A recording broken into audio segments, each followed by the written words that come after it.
भैया बीमार तो हम हो गए थे थोड़ा सा, लेकिन यार टेबलेटवा जो खा लिए ना, मन हरिहर हो गया हमारा तुरंत, है ना। तो फिर हमारा इच्छा हो गया यार एगो वीडियो बनिए जाए, कोई दिक्कत तो है नहीं, है ना। इसीलिए आज का जो सवाल है ना अपना, इसमें कह रहा है क्या पाइपों को कैसे वर्गीकृत किया जाता है। आप पाइप खरीदने जाइएगा ना मार्केट वहाँ में, तो क्या कहिएगा भैया, ये बात तो नहीं है ना कहिएगा हो, उपयोग के अनुसार थोड़े कहिएगा बाथरूम में लगाने वाला पाइप दे दीजिए, है ना। आई कलर के अनुसार ललका उजरा करिया पाइप दे दीजिए, ऐसा भी तो नहीं है कहिएगा, है ना। अब देख लीजिए आकृति के अनुसार चकुट्ठा दे दीजिए, चतुर्भुज वाला दे दीजिए, ट्रेंगुलर वाला दे दीजिए, ऐसा भी तो नहीं है बोलिएगा आप। लेकिन हाँ एगो बात जरूर बोलिएगा, मटेरियल के अनुसार, है ना। ये बात जरूर कहिएगा भैया पीवीसी पाइप दीजिए, है ना, कंक्रीट वाला पाइप दीजिए, कॉपर वाला पाइप दीजिए, है ना, एल्युमिनियम वाला पाइप दीजिए, लेड वाला पाइप दीजिए शीशा वाला, है ना। ये सब बात आप जरूर बोलिएगा। तो इसीलिए भैया इसका राइट आंसर हो जाएगा डी, है कि नहीं। ये सब तो होगा नहीं, एकदम जेन्युइन कॉप है इसमें। आईटीआई में ऐसा कुछ वो नहीं है कि आसमान से कुछ आया है समझ में नहीं आएगा, ये सब दिमाग से निकाल दीजिए। कुछ वो नहीं है, कोई दम नहीं है, हम गारंटी के साथ आपको बता रहे हैं भैया, है ना। कहीं कुछ हो जो है हमको नहीं लग रहा है कोई दम है, ठीक है। अब अगला सवाल पे चलिए, दूसरा वाला सवाल देख लीजिए। इस पाइप फिटिंग का नाम क्या है। देखिए पाइप फिटिंग को हम बड़ी बढ़िया तरीका से पढ़ाए हुए हैं, अगर आप शुरू से भैया देखिएगा ना वीडियो, आपको सभी कुछ मिलेगा। हम बहुत कुछ इसमें नहीं बताने जा रहे हैं, है ना। जो ऐसा लगेगा कि ना हम इस ऑप्शन को नहीं पढ़ाए हैं उसको हम पढ़ाने का प्रयास करेंगे, है ना। हम सभी को स्टार्टिंग से अगर हमारा वीडियो देखिएगा सारे ऑप्शन को हम बारी बारी से बताए हुए हैं, ताकि आपको उसी टाइप से अगर सवाल सवाल अगर चेंज हो जाता है आपको कहीं कोई दिक्कत हो नहीं भाई, है ना। इस पाइप फिटिंग का नाम पूछ रहा है, इसको देख करके आप नहीं कह दीजिएगा 45 डिग्री वाला एल्बो है ना। इसका एंगल जो बन रहा है 45 बन रहा है, इसका भैया आंसर नहीं हो जाएगा 45 डिग्री वाला एल्बो, है कि नहीं। अब टी ज्वाइंट पाइप तो है नहीं, टी तो देखबे किए हैं भैया, इस टाइप का टी होता है, यहाँ भी एगो पाइप लगा होता है टी टाइप का बना हुआ रहता है, वो टी हो गया, है ना। अब देख लीजिए आगे, फिर ये सब बात हम पढ़ाए हुए हैं शुरू से, आप देखते जाइएगा ना शुरू से, आपको दिक्कत नहीं होगा। अब देख लीजिए कह रहा है इस पाइप फिटिंग का नाम क्या है। देखिए पाइप फिट अभी तुरंत ही बात किया है ना, ये है तो टी ए, लेकिन एक गौर करने वाला चीज क्या है इसमें, यहाँ का जो डायमीटर है और यहाँ का जो डायमीटर है, ये दोनों साइड का एक समान है, लेकिन हेई वाला जो है ना इसके अकॉर्डिंग ये थोड़ा सा पतला है, ऐसा आपको भी देखने में लग रहा होगा, है ना।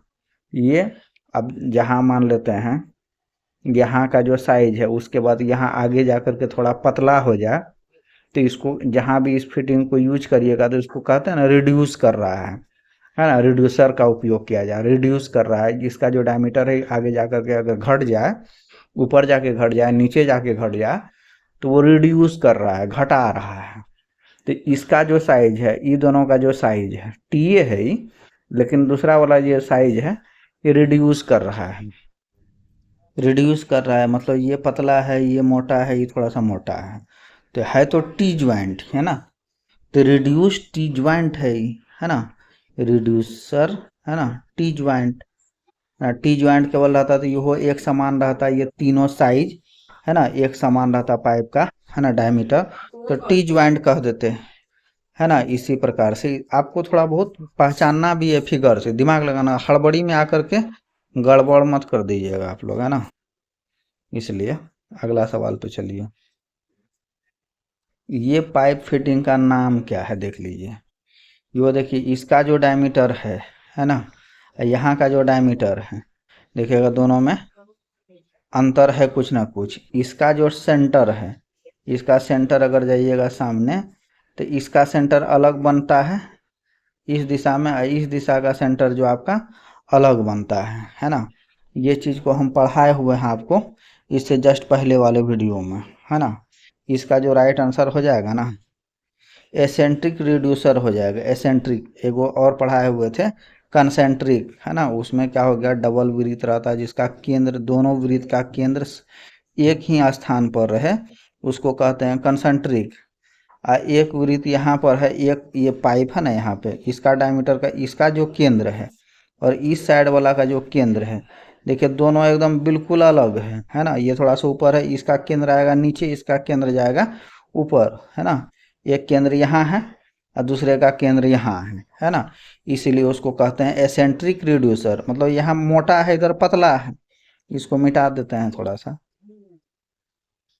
इधर मोटा है और इधर पतला है, तो रिड्यूसर है ना, रिड्यूस कर रहा है पाइप, रिड्यूसर है। तो इस टाइप का अगर आपको मिलेगा तो इसको आप कहिएगा एसेंट्रिक रिड्यूसर। और कंसेंट्रिक क्या होता है, जिसका जो है इसका जो केंद्र है, इस यह साइज का जो केंद्र है एक समान रहे, उसको कह दें कंसेंट्रिक रिड्यूसर। इसका केंद्र अलग, इसका केंद्र अलग रहेगा तो उसको कहिएगा एसेंट्रिक रिड्यूसर। इसका राइट आंसर हो जाएगा सी, है ना। एक दो को बात और वो याद जान जाइए। इसका जो है ना, इसका उपयोग जब भी करिएगा, ये हॉरिजॉन्टल स्थिति में, है ना, इसका यूज करिएगा। हॉरिजॉन्टल आप सप्लाई देना होगा अगर आपको, है ना, पाइप को, तो इसका यूज करिएगा एसेंट्रिक वाले का। और जो होता है कंसेंट्रिक वाले का 90 डिग्री पे, है ना 90 डिग्री पे वर्टिकल वाला अगर कहीं भी आप यूज करिएगा, पाइप को सप्लाई दीजिएगा, वहाँ पे आप क्या कीजिएगा, कंसेंट्रिक वाला यूज करिएगा। दूसरा क्या है, कपलिंग। कपलिंग देखे होंगे, पाइप का अगर ये कपलिंग है ना, कपलिंग का यूज कहाँ करते हैं, जब पाइप, जिस पाइप पर एक्सटर्नल थ्रेड कटा हो, बाहर में, पाइप के बाहर में अगर थ्रेड कटा हो, ठीक है, वहाँ पे अपना लोग क्या करते हैं, कपलिंग का यूज करते हैं, है ना। एक्सटर्नल थ्रेड अगर, और पाइप पे जो थ्रेड है और ये कपलिंग पे जस्ट विपरीत होता है, तब ना उसमें जाकर के टाइट कर दीजिएगा साइज को बढ़ाने के लिए, दूसरे पाइप को जोड़ने के लिए साइज को बढ़ाना है ना। तो उसको ऐड करने के लिए, पाइप, दो पाइप को आपस में जोड़ने के लिए अपना लोग कपलिंग का उपयोग करते हैं भैया, है ना। ये सब बात याद रखिएगा। एक वो बात है निप्पल। निप्पल में क्या होता है, इसका यूज जब पाइप में इंटरनल थ्रेड कटा हुआ, आंतरिक चूड़ी अगर कटा हुआ, पाइप के अंदर में अगर आपका चूड़ी कटा हुआ है, तो वहाँ पे जो है ना अपना लोग निप्पल का यूज करते हैं। एक्सटर्नल थ्रेड अगर पाइप पे कटा हुआ रहेगा तो वहाँ पे कपलिंग का यूज करिएगा साइज को बढ़ाने के लिए, और निप्पल का उपयोग कहाँ करिएगा, जहाँ पे इंटरनल थ्रेड कटा रहे पाइप में, है ना भाई। भैया हम बीमार हैं, थोड़ा सा दिक्कत हो रहा है। चलो अगला सवाल पे। अब देख लीजिए इसमें क्या कह रहा है, आंतरिक चूड़ी वाले पाइप लाइन को बंद करने के लिए किस मानक पाइप फिटिंग का उपयोग किया जाता है। सुनो, बाथरूम वगैरह में, घर में, कहीं भी पाइप जहां हमको नल वाल लगाना है नहीं, या नल हमारा खत्म हो गया, यहाँ पे वो कनेक्शन दे दिए हैं, अब पानी यहाँ चू रहा है, इसका मुँह, इसको नल हमको नहीं लगाना है यहाँ पे, ये जो पाइप को बंद करिएगा ना, हो, है ना, इस पाइप में जो है आंतरिक चूड़ी कटा हुआ है, इसको बंद करने के लिए अपना लोग जो उपयोग करते हैं, कौन चीज का उपयोग करते हैं, इसी के बारे में आपसे पूछ रहा है। वहां पे जो है ना प्लग का उपयोग करते हैं, ठीक है ना। कहने का मतलब ये है हमारा पाइप सप्लाई, एगो नल यहाँ लगाना है, एगो नल यहाँ लगाना है, तो यहाँ वाला नल तो हम लगा दिए, यहाँ भी आपका बना हुआ है जुगाड़, यहाँ हमको नल नहीं लगाना है, बाद में लगाएंगे 3 महीना बाद, 6 महीना बाद। तो इस वाले पाइप का कनेक्शन को बंद करिएगा ना, हो, नहीं तो इधर से नल खोले इधरों से पानी चुएगा, उसको बंद करने के लिए अपना लोग कुंज का उपयोग करते हैं, प्लग का उपयोग करते हैं, सीधी सी बात है ना। और इसमें जो है आंतरिक पाइप में जो है आंतरिक चूड़ी कटा हुआ रहता है, तो वहाँ प्लग का उपयोग करते हैं, ठीक है भैया। अब यहाँ क्या है, कैप।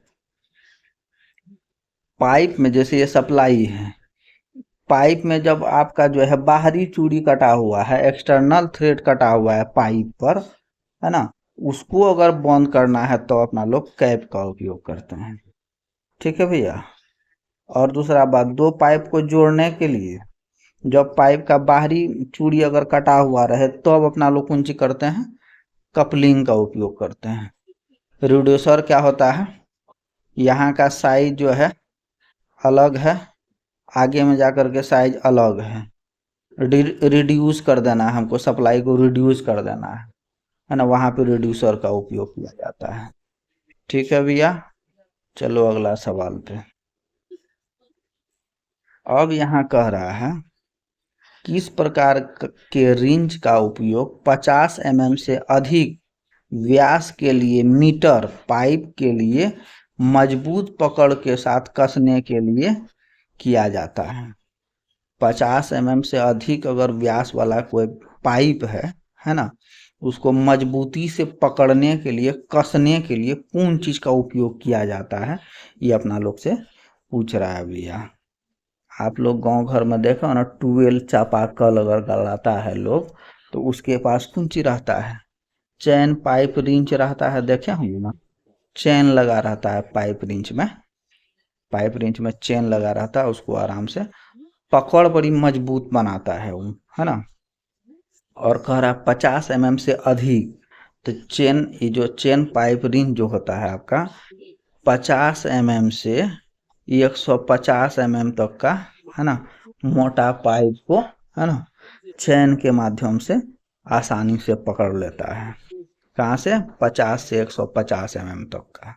तो वही बात आपसे पूछ हो रहा था, 50 mm से अधिक व्यास वाले, है ना, पाइप को मजबूती के साथ पकड़ने के लिए, कसने के लिए कौन चीज का यूज किया जाता भैया, वो है आपका चेन पाइप रिंच का।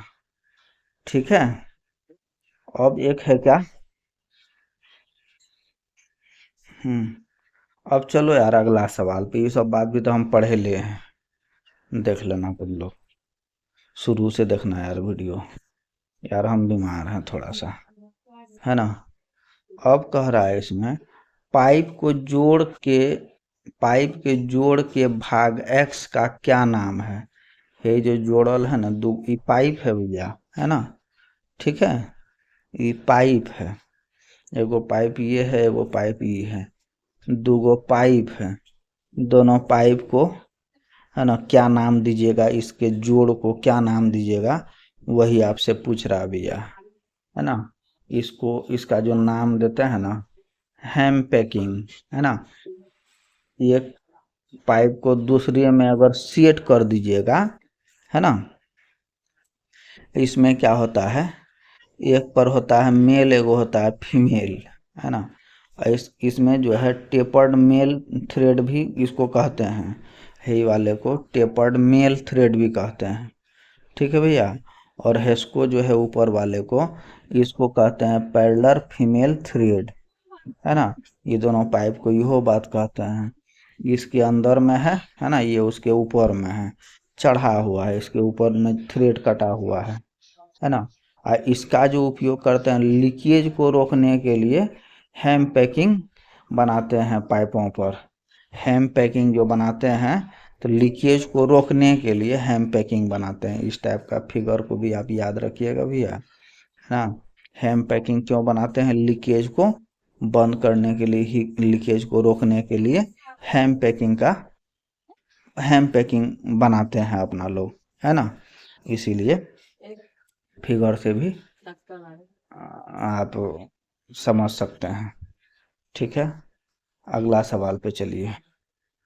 इसमें आपको कह रहा है ये what is the name of part of market as X, है ना। ये सभी को हम बारी बारी से इसका क्या क्या नाम है, किसको क्या कहते हैं, ये सभी चीज को हम बताए हुए हैं भैया, है ना। आप लोग एक बार देख लीजिएगा शुरू से। तो ठीक है, ये जो एक्स के रूप में आपसे पूछ रहा है, ठीक है, इसको कहते हैं शाफ्ट या स्पेंडल, है ना। एक्स के रूप में जो ये वाला भाग को पूछ रहा है आपसे, इसको कहते हैं शाफ्ट या स्पेंडल कहते हैं। ठीक है, डॉक्टर आ गया है फिर से चेकअप करने के लिए हमको, है ना, हम जल्दी जल्दी सोचते हैं खत्म कर दें ये वाला चैप्टर को। यदि स्पेंडल लगातार घूम रहा है, जिसके गेट वाल्व बंद नहीं हो रहा है, इसको ठीक करने का क्या उपाय है। स्पेंडल अगर नॉल को बंद कर रहे हैं ना, अपना लोग नॉल को बंद कर रहे हैं स्पेंडल को, ये हैंडल है, इसको घुमा रहे हैं, ठीक है, यहाँ नलवा है, ठीक है, इसको स्पेंडल को हम घुमा रहे हैं, ये है ना बंद नहीं हो रहा, पानी चुइए रहा, टाइट नहीं हो रहा है। उसको ठीक करने के लिए अपना लोग क्या कीजिएगा उसके बारे में पूछ रहा है। इसका राइट आंसर हो जाएगा रीजन पूछ रहा है भैया, घिस चुके पार्ट को बदल देना है। नॉल का पाई अति वो जो स्पेंडल होता है, वो जो घुमाने वाला होता है, जहाँ इसको कहिएगा स्पेंडल, या हाथ से घुमाते हैं ना नल खोलने के लिए, उसको घुमा रहे हैं लेकिन पानी बंदे नहीं हो रहा है ना। तो उस स्थिति में आप क्या करिएगा, घिस चुके जो पार्ट को उसको बदल दीजिएगा। सीधी सी बात है भैया, कोई दम तो है नहीं। अगला सवाल देख लीजिए, किस प्रकार का पाइप ज्वाइंट 90 डिग्री पर ब्रांच बनाता है। 90 डिग्री पर जो ब्रांच बनाता है ना भैया, उसको कहते हैं टी टी ब्रांच। क्या कहते हैं, टी ब्रांच, है ना। ये 90 डिग्री पे जो ब्रांच बना रहा है भैया आपका, इसको कहते हैं टी ब्रांच, टी टाइप का होगा वो, है ना, उसको कहते हैं टी ब्रांच। किस प्रकार का पाइप ज्वाइंट जो है आपका 90 डिग्री पे ब्रांच बना रहा है 90 डिग्री पे, तो 90 डिग्री पे तो टी ज्वाइंट ना बनाता है। और यहाँ ब्रांच पूछ रहा है तो टी ब्रांच कह दीजिएगा, कुछ हो नहीं है ना। हो गया, फिर मिलते हैं अगले वीडियो में बहुत जल्द। बीमार तो थे थोड़ा सा भाई, लेकिन कोई दिक्कत है नहीं। मिलते हैं भाई लोग, धन्यवाद।